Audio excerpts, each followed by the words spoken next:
Como descrever o movimento dos planetas por meio da matemática? Como descrever matematicamente o custo e o lucro de uma empresa para analisar o melhor caminho para uma certa produção?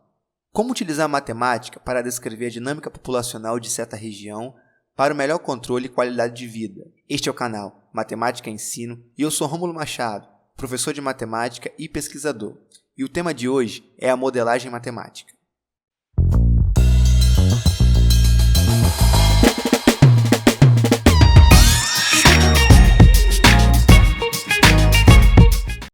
A grande motivação do desenvolvimento da matemática ao longo da história surgiu da preocupação em resolver problemas práticos de determinada época.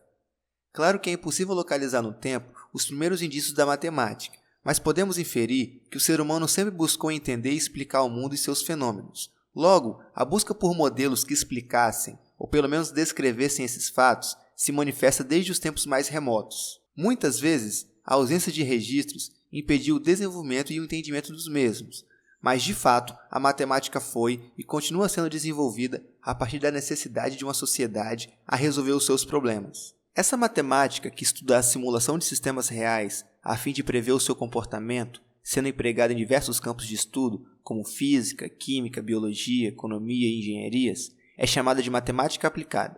Pesquisadores, ao tentar compreender determinado fenômeno, criam modelos matemáticos que simulam determinado problema. Modelar esses problemas reais não é uma tarefa simples, devido à sua complexidade. Um exemplo é como podemos descrever matematicamente a inflação no Brasil no intuito de prever a situação daqui a 4 anos. Será que conseguimos um sistema matemático que engloba todos os fatores que influenciam a inflação no Brasil? Seria impossível criar um modelo matemático que descrevesse tal fato.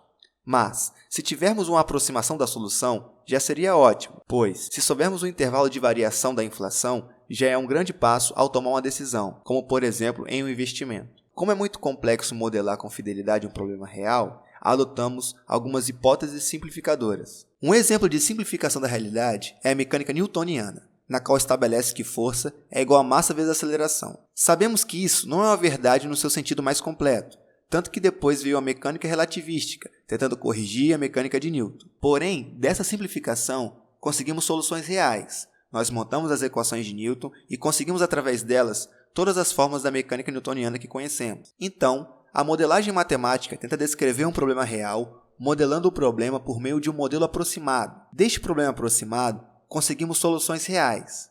Parece até um jogo de palavras, mas a grande observação que devemos fazer é: nós queremos soluções aproximadas do problema real. Nós conseguimos soluções reais do problema aproximado. E até que ponto a solução do problema aproximado pode ser usada como uma solução aproximada do problema real? Voltamos ao nosso exemplo. A simplificação proposta por Newton serve muito bem como uma solução aproximada do problema real. Até hoje, a mecânica newtoniana é utilizada no estudo de um grande número de fenômenos, como, por exemplo, mandar um satélite para a Lua. A definição de modelagem sobre ótica da matemática aplicada encontramos no livro Ensino e Aprendizagem com Modelagem Matemática, do autor Rodney Carlos Bassanese, na qual o processo de modelagem consiste na arte de transformar problemas da realidade em problemas matemáticos e de resolvê-los interpretando suas soluções na linguagem do mundo real. Em outras palavras, podemos considerar que a modelagem matemática estuda problemas e fenômenos do mundo real, utilizando a matemática para resolvê-los, descrevê-los e interpretá-los. Nos últimos anos no Brasil, educadores matemáticos têm discutido não somente a aplicação da modelagem matemática para resolver problemas, mas também sobre a sua aplicação na sala de aula como estratégia pedagógica. Exemplos de educadores que discutem modelagem matemática são o Biratan D'Ambrosio, Rodney Carlos Bassanese, Maria Salete Bibenguti, Jonei Cerqueira Barbosa, Dionísio Burac, entre outros. Para diversos autores, uma atividade de modelagem matemática deve seguir algumas etapas. Com base no artigo de Bloom e Leib, vamos esquematizar essa atividade. Ao escolher uma situação a ser investigada, extraída do contexto real, o modelador deve primeiro entender o problema a partir do modelo de situação a ser construído. O problema real selecionado para a investigação precisa ser simplificado e estruturado, adotando hipóteses simplificadoras, e assim levando a uma semi-realidade que vai direcionar o modelo matemático. A fase de matematização transforma a realidade simplificada em modelo matemático.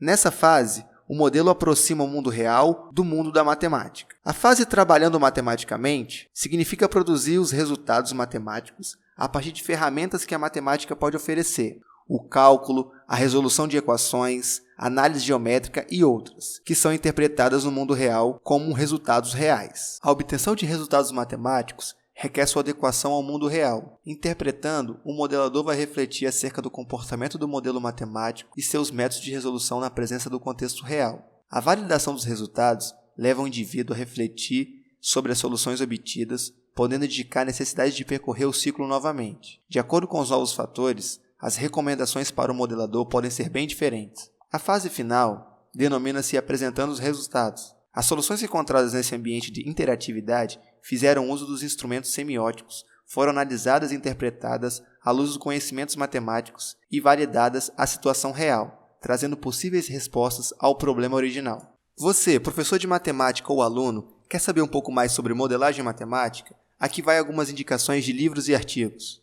O livro já citado aqui no vídeo, Ensino e Aprendizagem com Modelagem Matemática, de Rodney Carlos Bassanese. Bassanese também tem outro livro sobre modelagem matemática, chamado Modelagem Matemática, Teoria e Prática, da editora Contexto. Outro livro que aborda não somente a modelagem matemática é o livro do Biratan D'Ambrosio, Da Realidade e Ação, Reflexões sobre Educação Matemática. A Maria Salete Bittencourt também tem um livro chamado Modelagem Matemática no Ensino. Em artigos, podemos encontrar boas referências no artigo de Jonei Cerqueira Barbosa sobre a modelagem matemática e a perspectiva sociocrítica. Barbosa também publicou o artigo intitulado Modelagem Matemática, Contribuições para o Debate Teórico. Outro texto bastante importante sobre modelagem matemática é a dissertação de mestrado da Maria Salete Bittencourt, cujo título é Modelação Matemática como Método de Ensino e Aprendizagem de Matemática em curso de 1º e 2º grau.